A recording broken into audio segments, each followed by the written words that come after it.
بسم اللہ الرحمن الرحیم۔ دوستو، ارطغرل دیکھنے کے بعد تقریباً تمام دوست ہی اوغوز خان سے واقف ہوں گے اور ڈرامے میں بارہا اوغوز خان کے نام کی قسمیں کھائی جاتی رہی ہیں جو کہ اس کی ترک معاشرے میں عزت اور مقام کو ظاہر کرتی ہیں۔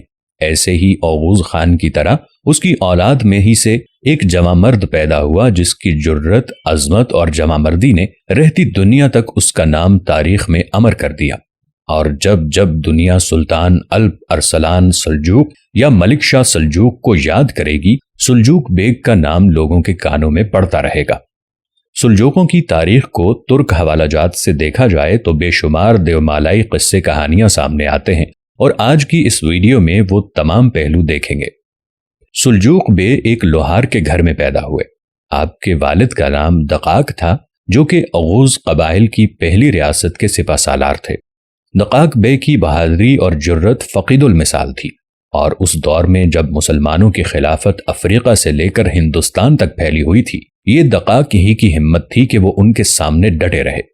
سلجوق میں والد کی تمام صفتیں پوری کی پوری موجود تھیں، اور والد کی طرح ان کی بھی امرائے سلطنت سے انبن رہتی تھی۔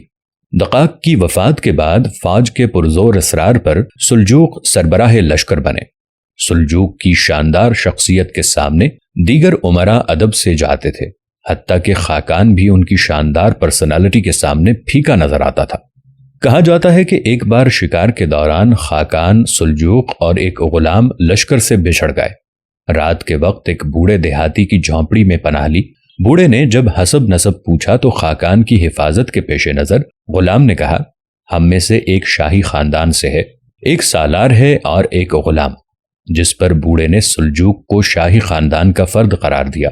غلام کو دیکھتے ہوئے سالار اور خاقان کو غلام، یہ حد تک خاقان سے برداشت نہ ہو پائی اور اس نے سلجوق کے خلاف دل میں بغض بھر لیا۔ ان درباری سازشوں سے تنگ آ کر سلجوق نے اوغوز ریاست کو چھوڑ کر ماون نہر کے دوسرے کناروں پر جانے کا فیصلہ کیا۔ اس سلسلے میں سلجوق کے اپنے قبیلہ کانک کے علاوہ بہت سے قبائل بھی اس ہجرت میں ان کے ہمراہ ہو لیے، اور قریباً 100 خاندان ایک بسی بسائی دنیا چھوڑ کر ایک نئی دنیا بسانے دریائے آمو کے اس پار ایک چھوٹے سے قصبے جنڈ میں آ بسے۔ یہ قصبہ اپنے مسلم علماء کی وجہ سے مشہور تھا، اور یہیں پر سلجوق نے اپنے قبیلے کے ہمراہ اسلام قبول کیا۔ اسلام قبول کرنے کے بعد سلجوق نے غیر مسلم ریاستوں کو خراج دینا بند کر دیا اور تمام غیر مسلم ترک قوتوں کے خلاف جنگ کا اعلان کر دیا۔